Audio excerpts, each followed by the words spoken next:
Welcome to Momming as a Millennial, the podcast where we explore the intersection of tradition and modern parenting. Have you ever felt overwhelmed trying to balance being a mom with your professional aspirations, all while dealing with side-eye from your parents who think you're doing it wrong? Me too. I'm your host, Christine Gerizzo, a journalist, blogger, and proud mama of 2 young children. I'm so glad you're here with me.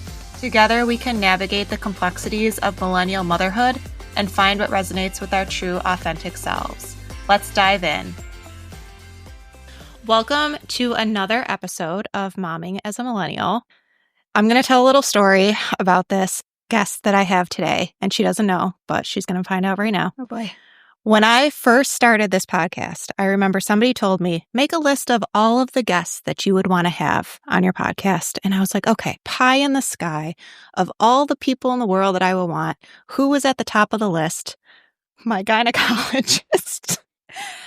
Who could bring a better perspective to, women's health, the struggles that parents go through, being pregnant and giving birth, everything that I could possibly want to talk to. And Dr. Nina Strollo was at the top of my list. And here she is today, a little over a year later, actually in the flesh. So I am so excited to have you. Welcome. Thank you. And I'm honored because when you told me, I'm going to say, now that we've put it in the open, yes, she is my doctor. Okay. I'm going to try not to violate anything. Full disclosure, I said it. You told me, and I was so proud of you. And I thought, that would be really cool to be on it. And so I am honored to be here. That's amazing. Yeah, I was very excited when I left my appointment. I texted my husband right away, and I said, guess who's going to be on the podcast? No, believe it. And he knew how excited I was about this. So let's see if you say that after. We'll see. No, it's your sunny disposition, right? Sure. Here we go. We'll see. You'll see the other side. But seriously, I've been doing this for a little over a year now. And I feel like a lot of the times I'm kind of like dancing around the topics that I want to talk about. Maybe I censor myself a little bit.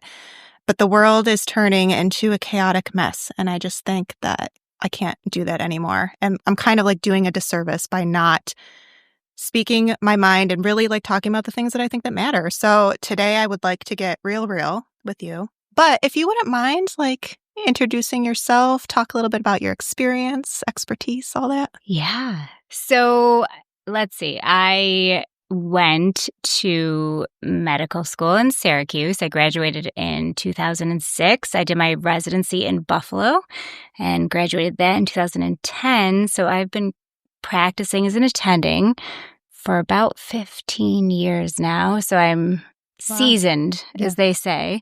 So it's funny because I still feel like I connect with the younger people, but I'm also, kind of learning to live in this new menopause time period. But as you brought up, we're also struggling with a lot of women's health and women's rights. And so it's a really interesting time to be a women's health provider and advocate. And so, yeah, there's a lot that is going into the job these days. So. Okay, so let's get right into it. Let's do it. I'm going to ask you some questions and, they might be deemed polarizing or maybe we'll get some controversial answers. I'm not really sure. I apologize to anybody out there who doesn't want to hear this or, just turn me off. Okay, that's okay. Yeah, don't listen. I say we don't have to say anything mean. Right. Which yes. is... Yes, I respect you. You respect me. Yes. This is just one of those things where we're all going to have different opinions on things. So kind of getting that out of the way. So with the current political climate, do you feel that women's health care is under attack? Of course. Of course it is. I mean, very clearly under attack. Yeah. Would you mind elaborating? Oh, yeah. I mean, there's where to even begin, right? And so we are dialing back women's rights left and right. We are taking away rights and access to contraception. We are obviously taking away rights and accessibility to abortion care.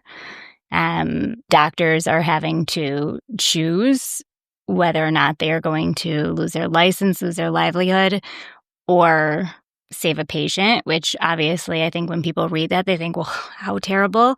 They're going, why wouldn't they just save a patient? But at the same time, it is a lot that you give up in those cases too. And it shouldn't even have to be a second thought. And so it's just so vast where we're losing rights, and to even have to think about where the future is going to be is not where I started 15 years ago. And so we would hope that in 15 years we'd progress and we'd see, these great improvements, but we're actually in a lot of ways regressing. And so it's really sad. I agree with all of that. What are your top 2 to 3 fears for women when it comes to getting the medical care that they need? So I think there's a couple different ways to look at it. So from my greater fears, when I read about women that don't get access to care in states that are not New York, that is what I fear just in general, that women won't have access that they deserve and have the right to. But also I fear that New York will potentially one day, and we hope to be optimistic, but I fear that we will go down that road. And so that's a big fear. And then I fear that not only access will be denied or limited, but also patients are getting misinformation, disinformation left and right. And so they're also just believing everything they see and hear, and then also not, educating themselves in what rights they have / what availability they have to care. I know I'm being very broad, so if you want to lean into anything specific. And I do have more specific questions about a couple of things you said. So the New York State thing, for example, I kind of live in this bubble where I've said it before, I'm so glad we live in New York, and, hopefully we're immune from some of the stuff that's happening maybe, but I know that that's probably a little bit of naivety. And I guess, you mentioned that down the road, we might be looking at something a little bit different. So, well, we've already seen that we're not protected in the ways that our government has set up protections. So to say that, yes, New York, hopefully, again, will protect us, but who knows what the federal government is going to look like in a couple of years. Yeah. That being said, our legislatures are probably not as maybe champions of women's health care like the rest of the state. And so we have to be very careful about making sure that we're going out for our votes and our, midterms and all that, to keep making sure that we're putting those in power that will protect women's health. Yeah. Do you worry about your own practice in the future? I worry about it as a greater good. Yeah. And so I don't look at my practice as my business necessarily. I worry about my patients. I worry about what they need. I worry about them not being able to get what they need. And so I don't know that I worry about it, again, from a suburban women's healthcare perspective, but I worry about all those that may not have the things that we had. Yeah.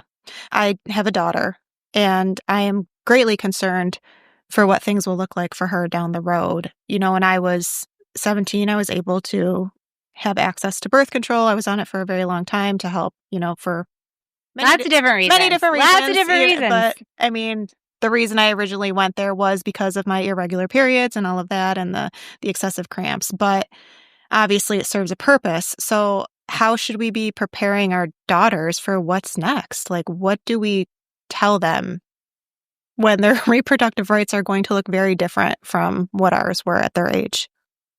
Yeah. I don't know that I have the answer for that. Yeah. I think what we have to do is just keep them in the loop and educate them from a young age to let them know that it's not anyone else's right to tell them what to do with their body and make decisions for them. And they have to educate themselves and learn for themselves and make really good informed decisions, even from a very young age. Yeah. You mentioned the scenario about not being able to provide the care for the patient that needs it. I mean, we see these things in the news. I'm wondering, how realistic of a situation is that, where somebody needs care and the doctor has to make that decision that, okay, if I do this, I might end up in jail. heavily fined, lose my license. Like my entire life could go down the drain in a matter of minutes, or I could save this patient that I took an oath to do. Like how often is that happening often? Is that a realistic situation? I mean, we've all seen those stories, right? And it's hard for me as a provider to ever put myself, because when I read those stories, I'm like, well, there's such knee-jerk reactions, so I can't imagine the situation where you step back and say we have to call the legal team. Or that being said, there are a lot of people in those situations that aren't just the physician. So if you were going to take someone back for a surgery in a life-threatening situation, a lot of times there's barriers that aren't just at the surgeon-physician level, and that might be part of the people that are impacting that situation, like a surgical team or the anesthesiologist. Or, I mean, we even see that a little bit in terms of rights to elective terminations in certain facilities. And so I could see where maybe like the demand for like the hospital legal team is being done by someone that's not the physician, and they can't get the OR to go. And so I could see that scenario, because for me, it's like, well, I would have to just do that. I would have to risk whatever scenario that's going to be, because I did take an oath and because it is someone's life and it is my job, you know. So this obviously brings me to, facts, science, truth, all that. I said it on a previous episode. This is so bizarre. I said the one day, I like facts and science, and I got pushback from somebody who was like, oh, that's not real. And it kind of like caught me off guard, because, I mean, what is there if there isn't truth in scientific research and peer review studies and all of that? So what are we supposed to do when organizations that we used to trust are being decimated by the federal government, like CDC, National Institutes of Health, the EPA, the Department of Education? I mean, the list goes on and on, but like, what do we do? Where do we get our information? I think that we have to get our information still from trusted providers, and not necessarily, not every OBGYN is a trusted provider, but we still do have accurate information on the CDC and those federal agencies they talked about while they were taking a lot of stuff off. I don't think right now they have inaccurate information on there. Planned Parenthood is an amazing source of information right now, and we have access to that still. I think we always have to make sure that we are, there are still peer-reviewed papers that we have access to, and we have to believe in things that aren't other people spewing thoughts, facts, that they believe to be real. I think the most important thing is that you have a healthy curiosity and a healthy sort of suspicion in what the internet is telling you, us, and then, to go back and look for the papers or look for the things that are, quoted. Even RFK will quote papers, and if you actually go and read the papers, you can see what he's quoting in those papers aren't accurate. And so if we go, wait a minute, let me just fact check that and look at the papers he himself is giving out, the truth is there. We just have to be willing to dig a little bit deeper. Yeah, and I am a journalist by trade, so I enjoy that. Like, I love to read a study and, really dig deep and figure out what the truth is. Because, I mean, even like a lot of studies, they do have limitations, or maybe there wasn't enough people in the study, or there wasn't enough background. You would probably be able to speak to this better than me, but there might be some bias, coming through. Sure. But the thing I worry about is how the internet has become such a quick go-to resource, and you can just type anything in and get an answer. But finding the proper peer review papers, finding the proper scientific reviews are one thing, but then actually wanting to take the time and do the work when you can easily just get something from a search engine. And again, like you said, trusted doctors. Who is a trusted I know. doctor? And I wish I could tell you, like, oh, we all feel the same and we all are out for the greater quest of knowledge and dissemination of truth, but that's not the case. And we do see that on the internet. And so I wish I could be more optimistic to tell you how to find that. I think, we do know if we're unhappy with a relationship or, if we don't feel like we're getting enough information or knowledge, that you trust that feeling, that you go, well, this isn't a good provider for me. I do really think that patients should seek out information from those that are, trained to read those studies and trained to, again, give you the facts back and not do their own, assessment of any scientific papers if they're even doing that. But you have to be comfortable with your provider. So yeah, it's a really good point. Having that gut feeling and what's right for you and what's not. You have to advocate for yourself and really speak up when you know something's off. Yeah. So yeah. Medical gaslighting and bias. Yeah. That's my next topic. So I think, women in particular feel dismissed by doctors. A lot of it seems to be around like pain, fatigue, anxiety, like those symptoms are kind of just like brushed off. Why does it keep happening? Why aren't women being taken seriously in medical settings? I think that there's a historical component to that in the sense of, well, we don't have a lot of, obviously, information and studies that are based specifically on a group of, or a large group of women. There a lot of the studies that were done and then what we've been reading in terms of like cardiovascular disease, diabetes, those have a lot of men to them. And so in terms of their symptomatology and stuff, there's that part of it. Medicine is broken. And so we don't always have a lot of time necessarily to give to our patients. And so when someone comes in and they're maybe perceived as being more difficult because we haven't been able to solve something, it's easier to dismiss maybe or move on than to listen. And doctors don't want to be wrong or say, I don't know the answer, but we'll find it. And so there's that component of saying, you know what, I don't know what's going on right now. I don't know why you're having this problem, but let's figure it out. So there's so many parts to that I think are, again, historically complicated. But now with the medical climate and how much time we have with patients and the amount of information they're getting and what they're coming in asking for and trying to move quickly through misinformation and truth and feelings, and it's just overwhelming a lot of times. So yeah, I think it's just a cycle that's, kind of, or a hamster wheel that's maybe we're on and we're continuing. So when you say, medicine's broken, you mean just the volume? Just broken. It's just broken. I mean, it's just in the United States, like how we, the amount of time that we have to spend with patients and their third-party system and what I get reimbursed from, what you're paying to an insurance company and what they then disseminate to me, it's a lot. And it doesn't necessarily help the gaslighting part of it. But I think even when doctors want to do a good job by their patients, which I think a lot of them do, or at least start off that way, I think they get broken. And I think after a while, when you don't have a good answer, because we don't have the studies for these women in perimenopause and their fatigue, and we don't know why it's happening, we're not able to just say, I don't know, and I'm sorry, and let's figure it out, and let's figure out what can make you better. Maybe we don't have an answer.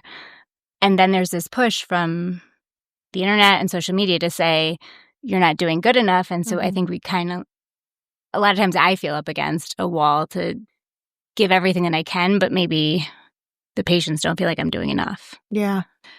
You mentioned it a couple times now, the misinformation that kind of comes into the exam room. Do you want to speak to, like why you're passionate about kind of myth busting? That's not the right phrase. It is myth busting though, right? Inappropriate science busting? Yeah, maybe. Because I think we're doing a disservice for each other, right? And women's health and gaslighting, we're not going to move forward if I have patients that are believing, some wellness influencer over me. And not to say that I'm the be-all, know-all. I don't want it to come across like that, but I spend a lot of time and energy keeping my, fact-based. Yeah. And I have so many patients now that are not choosing to seek out a treatment regimen because a friend told them something or the internet told them something, and they're referencing stuff that I'm trying to, some sort of coming in behind the eight ball. So, and we're not then able to feel better.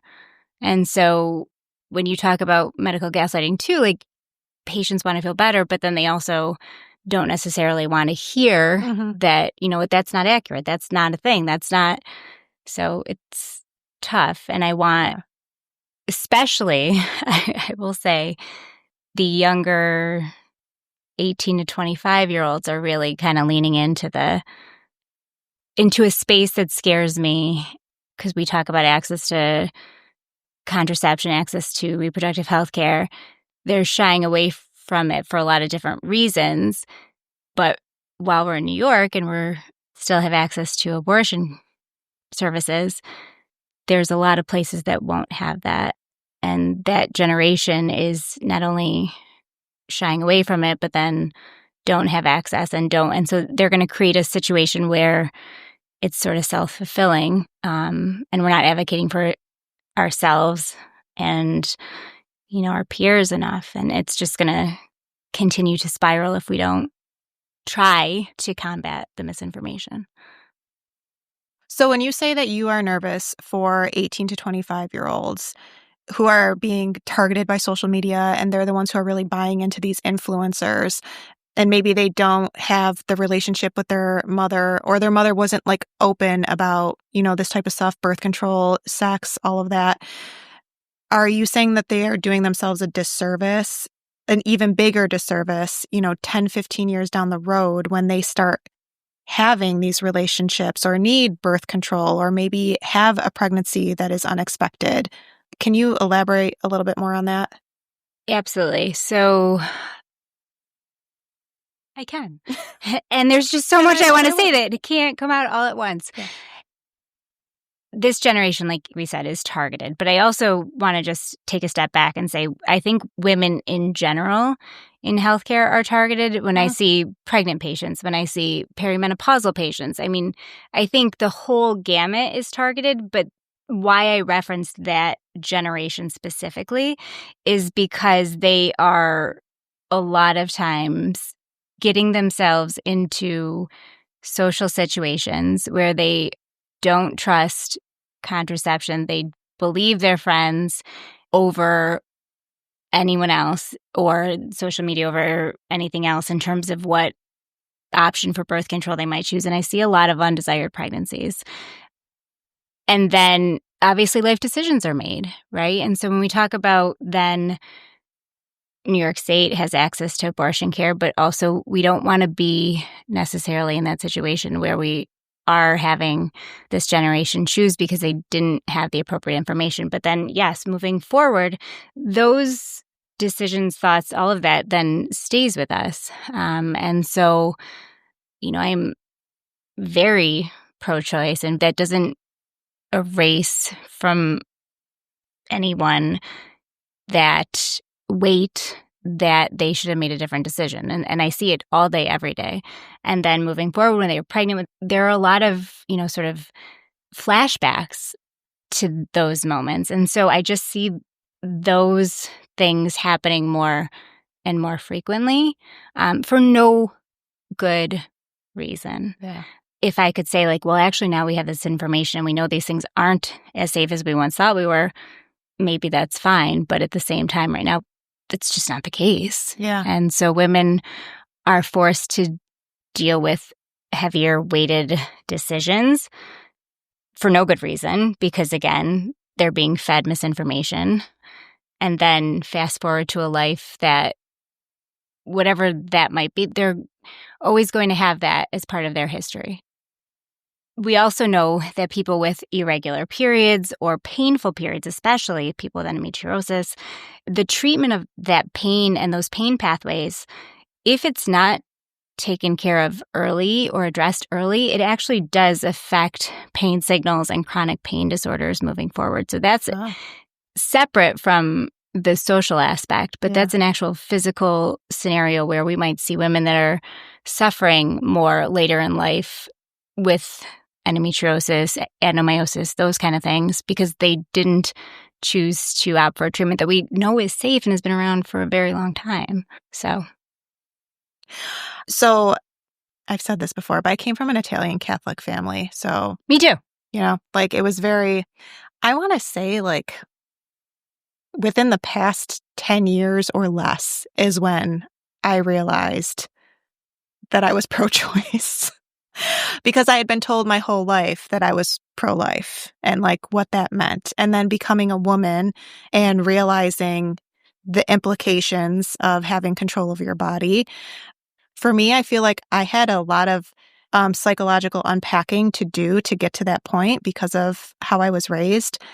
Do you see that at all in your patients of people who are like conditioned to think a certain way and then are presented with this life thing?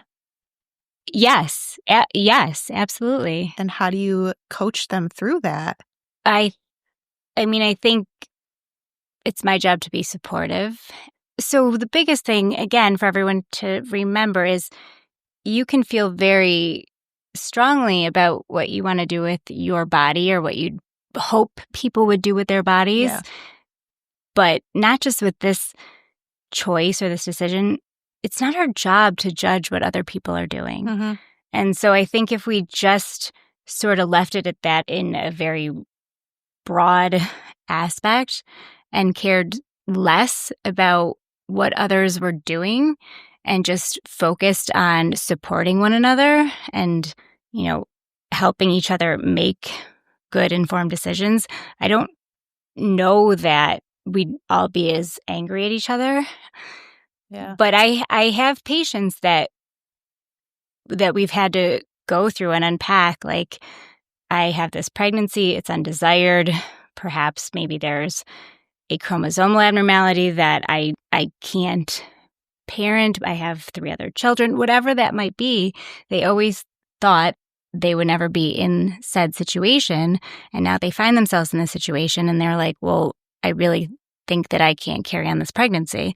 And so my job is just to say, it's okay. It's okay to feel differently than you did, but learn from it. Mm-hmm. Learn from it and understand then being pro-life doesn't mean that you can't, be pro-choice for everybody else. Right. And know that now that you found yourself in a different situation, be empathetic to those that you never, you didn't realize how broad this was when you decided you were pro-life. Right. And didn't understand really what that meant. Yeah. So I've done that, more times than I can count.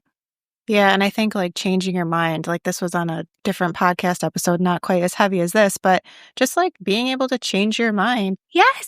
And not judging yourself, not judging others, like who cares? Like, and learning and growing because that's what being a human is and it's supposed to be. So has religious beliefs impacted how you could provide care for any of your patients? Like, have you run into that? I luckily haven't. Oh. I luckily haven't. That's good. No. I heard, I don't know if it was Jehovah's Witnesses. Yes. Okay, yes. We've had a few Jehovah's Witnesses, and thank God we haven't been in a situation where we've had to, let religion take over. I've been in the hospital where that has happened and someone, people have lost their life. And that's another one of those things that you hear about and you're like, is this real? Because is it the blood transfusions? They can't accept blood products. Yeah. And there are certain things like there's cell saver. There are medical interventions that you can do if you're prepared for, but a lot of times in obstetrics, you assume that everything's going to go well and to plan for, a 2:30 a.m. emergency section and have those things available to you isn't always the case. And so I've been luckily not having to go through that myself. Well, then let's move on from that topic. Juicy me. No, I just had deja vu, so that's a good sign. A good sign? Yeah, I think so. Is that a thing? I don't know. Someone once told me that if you have deja vu, it means that you're on the right path. And that's why, like, everything's familiar. Do you know there's a thing called jamais vu? No. So déjà vu is where you have the sense of something is familiar that hasn't happened, right? So jamais vu is the opposite of déjà vu. And so something is familiar that hasn't yet happened is jamais vu. Déjà vu is the sense that you already did this. Yes. Oh. Yes. And jamais vu is the feeling where something is going to happen. So it's like a foreshadowing. Huh. Oh, look at that. Sorry. No, that's It's like great. the only thing I remember from my psych rotation. I love to learn things. You might need to fact check that to make sure that obviously I didn't say it appropriately. So well, now I'm wondering like how many deja vus were, what is it? Jamais vu. Jamais vus? Yeah. So hormones, perimenopause and menopause, you mentioned about perimenopause kind of being like women in general are being targeted on social media. And perimenopause. And I have seen this and I'm like, is it because I'm turning 40 this year? But what's with all the perimenopause content? Yeah. Like it's like hitting me in the face every time I'm on social media. So I did an episode a little bit back with a functional medicine nurse practitioner. It's a mouthful. And we talked about hormones and all of that, you know, during pregnancy, giving birth, postpartum, perimenopause, menopause, all that stuff. But I was wondering if you could share your experiences with treating perimenopause and menopause and how it's changed over the last 15 years, because it has to have changed quite a bit. So one of my favorite things to tell patients right now is that the knowledge that I had when I came out of residency in the sense of the safety of HRT was present. Here's the one good thing that social media is doing, and it's weirdly for, you know, sort of my generation, is that it's advocating and providing information on safety of hormones, which is, again, funny because that younger generation is getting the exact opposite information. But when I was out of residency, and I just started it as a practicing attending, people would come in, they'd have terrible hot flashes. I'd be like, great, let's do hormone replacement therapy. This is wonderful. Like I can, you know, we can get you feeling better. And they would look at me like I was uninformed, that I was trying to do something really, you know, outside of the box. And now fast forward 15 years later, it's mainstream. Mm-hmm. And so the Women's Health Initiative and that study and it's, you know, how all of the errors and problems that it had with it, that was out when I was in training. And so we had already known that it had problems and we already knew that HRT was really safe. And so it's just a matter of those 15 years, patients didn't want that care. And so I'd have to kind of go into second line, third line treatment. And, you know, obviously I had some patients that opted for HRT, but now people come in wanting it, maybe don't even necessarily need it yet. Mm-hmm. And so it is gratifying to see patients willing to accept the care that is going to be life-changing. I have women come back in 2-3 months and they're just ecstatic because their life is theirs again. Mm. And so I'm finally getting to see that benefit, that's probably one of the most exciting things that's going on in medicine for me right now, that we're feeling better. And that is something that I will, you know, attribute to access on social media. Now, are they selling supplements? But yes, of course, but they're not putting out a lot of misinformation yet. And there is a whole push and advocacy for not just OBGYNs, but primary care providers to learn more about menopause. The black box warning on vaginal estrogen, that's a big thing right now, to get that taken off. Again, things that we knew were safe for 5-7+ years. The black box. So vaginal estrogen, because it's an estrogen, contains the same black box warning in terms of women that take HRT. So a breast cancer patient they shouldn't be taking HRT. Mm-hmm. That being said, vaginal estrogen, which has a whole bunch of different things that it's used for, breast cancer survivors can use that, but they're still afraid because they hear estrogen and the FDA has that big, you know, label on it that says if you have breast cancer, you can't take this, or if you have cardiovascular disease, you can't take that, but it's a different product. Mm-hmm. And so for a lot of those patients, they've been suffering for so long, we knew it was safe, but now there's this huge push to have the FDA finally remove that label too, so those women can get care for vaginal dryness, discomfort, painful sex, and again, sort of getting back into a life where they've been, not been able to enjoy because of a lot of different things. So. Yeah. So after that episode that I did about, we talked a bit about hormone replacement therapy. So I'm glad you brought that up. But I did have someone reach out to me and say, that causes breast cancer. This is the problem. But this is the problem. Right. So estrogen alone, so I'm going to get all, like, so estrogen therapy alone, if you've had a hysterectomy, it's actually not the case and may actually decrease the risk of breast cancer. When you talk about combined estrogen and progesterone therapy for menopausal symptoms, that actual risk and statistical analysis, I think, is 4 cases per 1,000. And so when you say, is there a risk? If it's a yes or no question, if I was in a courtroom, yes, it may. But when you're suffering and you're not sleeping and your mood is wild and, you're having interpersonal relationship problems because you are having brain fog and maybe work is tough and then you're coming home and you're snapping at your family and you're not sleeping and you haven't slept in months because of your terrible hot flashes, those 4 cases per 1,000, yes, it is a concern, but we also have many years where we have to live and we have to enjoy. And so I'm not sure, and everyone's entitled to make that decision, whether or not that is enough of a risk. But you have to know the actual numbers. So, and that is, again, is estrogen and progesterone together. Estrogen alone, take it. When you say hormone replacement therapy, yeah, estrogen and progesterone, just estrogen, combination, like what exactly are we talking? So women that don't have an intact uterus can just take estrogen alone. You only take a combined therapy if you have a uterus. So a lot of women have to take the progesterone. They take the progesterone as a combative to the estrogen feeding the uterus. Okay. So that's really all it's for. It does have some secondary benefits like helpful in sleep and relaxation, but estrogen is the heavy hitter. That's what really helps with a lot of our symptoms. And so if you don't need to take progesterone, that even decreases your risk of that very tiny, again, statistical chance that it's increasing our risk of breast cancer. Don't forget, being a woman, we have a 1 in 8 or 13% chance of having breast cancer.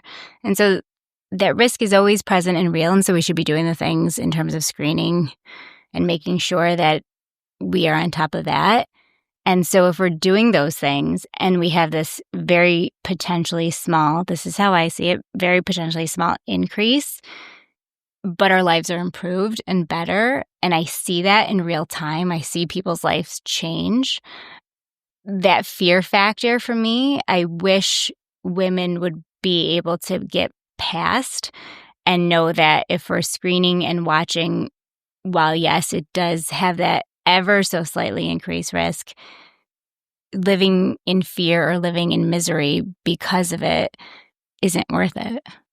No, that's phenomenal. And I was very excited to get my breast cancer screening, my mammogram, because I'm almost 40, so I was eligible this year. So yay. And I already did that. Good. So yeah, get your boobies scanned. So are there any other myths about perimenopause, menopause, treatments, anything else that you would want to cover or talk about? Probably. I love the idea of like your whole life changing for the better. It is wild. It is so, I am telling you, it is in a time where I go into rooms and most of the visits, not most, but a good majority of the visits are weighted. It is either, someone's going through something, we're having to talk through something, we're trying to, combat misinformation. When I do a recheck on someone that has started HRT to see how their life has improved is just so gratifying. It's sad if I think about back when I started and how many patients didn't opt in. So I try not Yeah. to think about that. I use that story to remind patients, like, this isn't new information. We didn't just decide HRT was safe. We knew it 15 years ago. We just have talked about it more, which is great.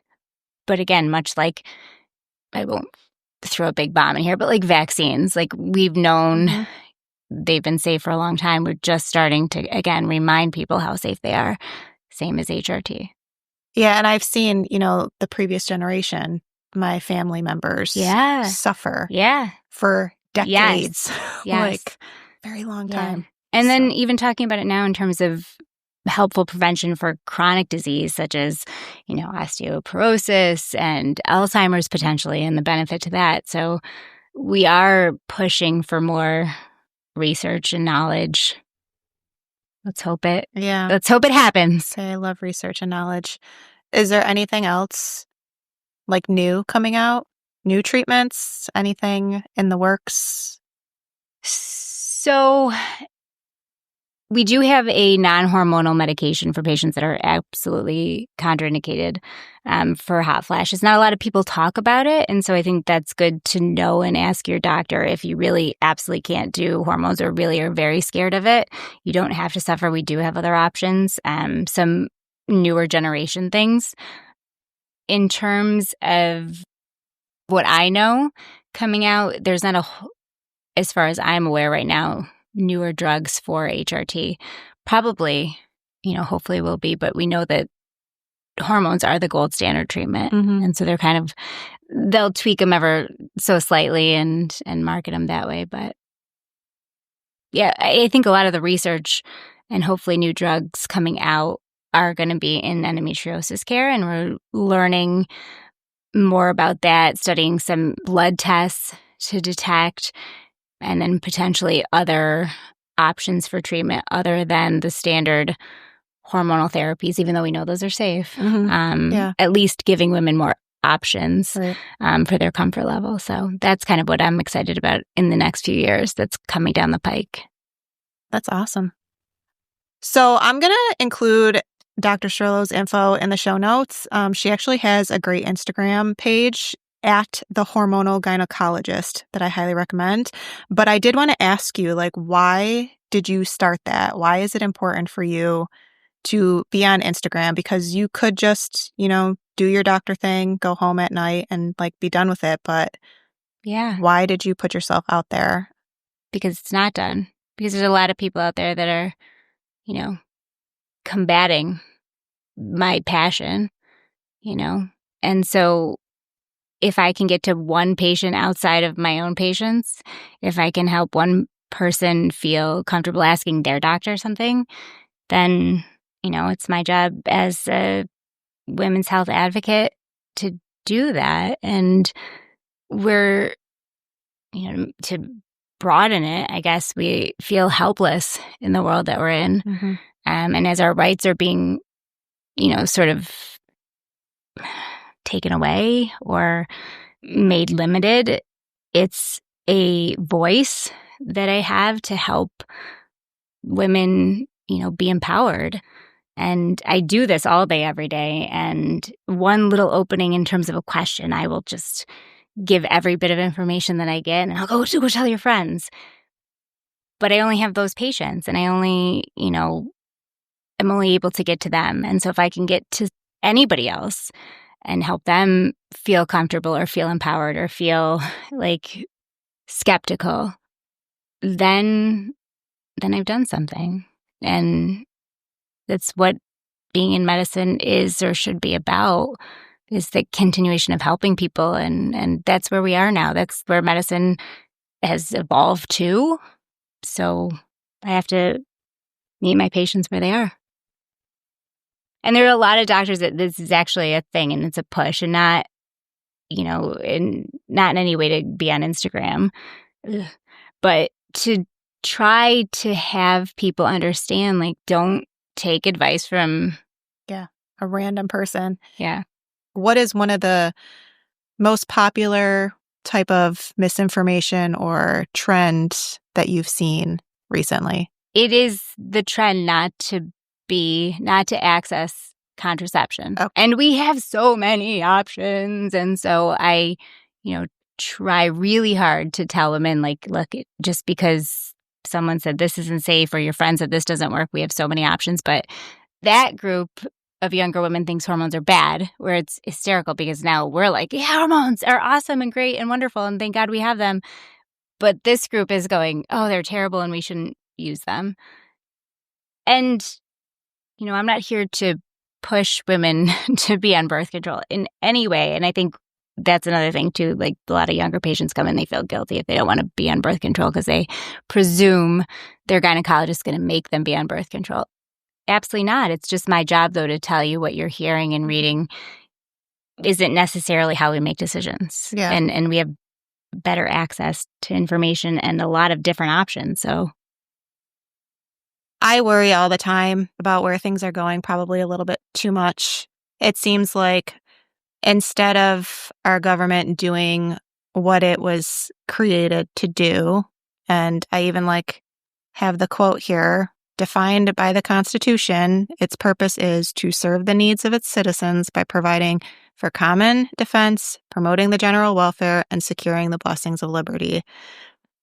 We're getting away from that, and we're focusing so much more on individuals' rights, decisions, how we're living our life, how many children we're supposed to have, what kind of relationships are acceptable, the women's role in a family and what that's supposed to look like, and how, if I'm able to work outside of the home, and what we're doing with our bodies. So I don't know. It's like we're taking steps backwards, and it's just a hard thing to talk about. But now that I've completely decimated the mood. Yeah. I think to that point where, again, we'll do our best to have power when we can in terms of voting and speaking our truths. Women need to support women more. And when you talk about what a family looks like or what their role in their relationship outside of the house, whatever that might be, we have to just say, yeah, girl, get it. That is a huge part of our problem, is that women themselves aren't their biggest advocates. And there's women saying, yeah, you should have 10 kids and you shouldn't go outside and work. Who the heck cares? Again, Right. It's not my business. If you're not harming anyone, I'm here to support you. Yeah.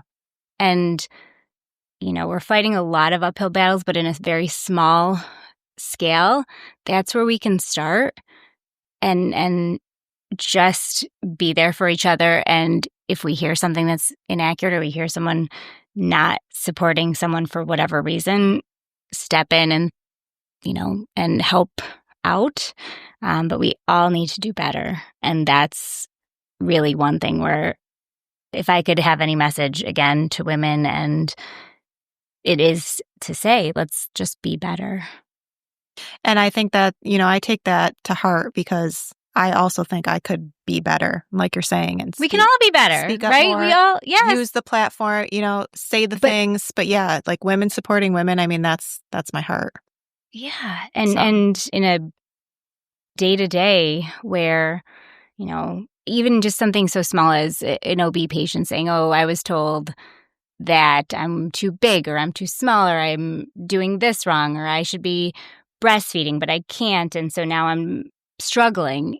That's where we can say, hey, whatever, girl, whatever. What does your pediatrician think? They think it's okay? Okay. So. Yeah. But yes, we can all be better. Yeah. None of us are perfect, but that is really a place where we can all help each other out. Well, you answered my last question before I asked it, like what you would want to share. So thank you. Well, you're welcome. Right on top of it. So I think that's it. Do you have anything else that you would want to tell the women out there who are hopefully listening? So when we talk about gaslighting, it is a little bit of like a, gets the hairs up, because it's sad to me that I get put in that category because I do practice Western medicine. And so I could, I'm sure in a lot of ways, get viewed as gaslighting a patient when I say, go on birth control for that. But I do really try, again, in the space of in my office setting, I try to say, well, actually, we're going on this birth control, but we're not fixing the underlying problem, because the underlying problem will still be there probably when we come off of it. And so education is so important in that space that I have in my office. But here, and putting it out on social media, and to say my mission statement is find someone that you connect with. And if it's me here on social media or through this podcast, great. Ask questions, know your body, know that I will explain something deeper if you just ask. And not every time that I sit down with you, I can explain all the basic physiology, or I don't even know to do that. I really do try to backpedal, because women will say like, oh, well, they're tracking their cycles on, this is one of my favorite, they're tracking their cycles on a birth control. And I'm like, well, I have it when I'm ovulating. I'm like, well, actually, you're not ovulating on your birth control pill. So you're not, sort of not how it works. And they're like, what? I'm not ovulating? Well, no, that's actually why you're on this, so that you don't ovulate, so that we don't have these problems. So I do try to get into the education component as much, as I can, but that's a huge part of why people feel that they're being gaslighted, is because that component might be missing in that office setting. But for me, that's I don't know, I don't want to say hurtful, but it is in some way, because not all doctors are bad. Maybe they just don't know to do that. Maybe they haven't learned that part is as important as it is. And maybe the patients aren't asking. And maybe they're not. I've done this for long enough to know that I have to get ahead of it. Mm-hmm. Maybe they're newer doctors that haven't cultivated that understanding of what patient needs. Maybe a physician will never get to that point in a certain way, but it doesn't necessarily mean they're the bad guy. Right. Sometimes they are. And if you don't feel comfortable, then find somebody else. But, I think the understanding of our bodies is lacking, and how things work is lacking. And so it goes to every topic in women's health. Contraception's a big one, because it has such serious consequences. Mm-hmm. Or even breast screening. Didn't I send you for an ultrasound? Mm-hmm. Because, and I try to do this thing where look, your breasts are going to be dense. It's not going to be worrisome. It's a thing that happens when you're younger. Like, I really try to speak fast in that short time that we get together, and to help what happens once you leave the room. Yeah. And so that's where this is most important to me, or is the calling now. Whether I have 100 followers or whatever we have, but yeah, it's certainly small. It'll snowball. That's why I don't have a crazy number of followers. I don't have a crazy number of listeners, but I'm like, someone's going to listen to this. They're going to share it. Like, you just got to have faith. And you feel empowered. Yeah. You feel like I'm doing what I can in the space where we feel like there isn't a whole lot that we can do. So, well, I appreciate that. And I think a big takeaway, for me, is to just be more vocal and use the platform that I have for good, and to stop censoring myself. I think, the fear of the backlash and what people are going to think is always there. It's the human condition, but just trying to work on that. And then, for everybody listening, just ask the questions. If you're not sure, be skeptical, be curious, just try to look beyond what's being fed to you and really dig in. And I think that could make a difference. And support each other. And support women supporting women. This was wonderful. You have been a guest on my list for a while, so I'm so glad that you brought this up. I wanted to do this. Like, I'm so glad that you wanted to be here today, and one listener at a time. But we'll keep moving toward it. So thank you all for listening, and share with your millennial mom friends and women in general. Thanks for tuning in to Momming as a Millennial. If you enjoyed the episode, please share it with a friend or on social. You can find more from me at contemplativemama.com. Until next time,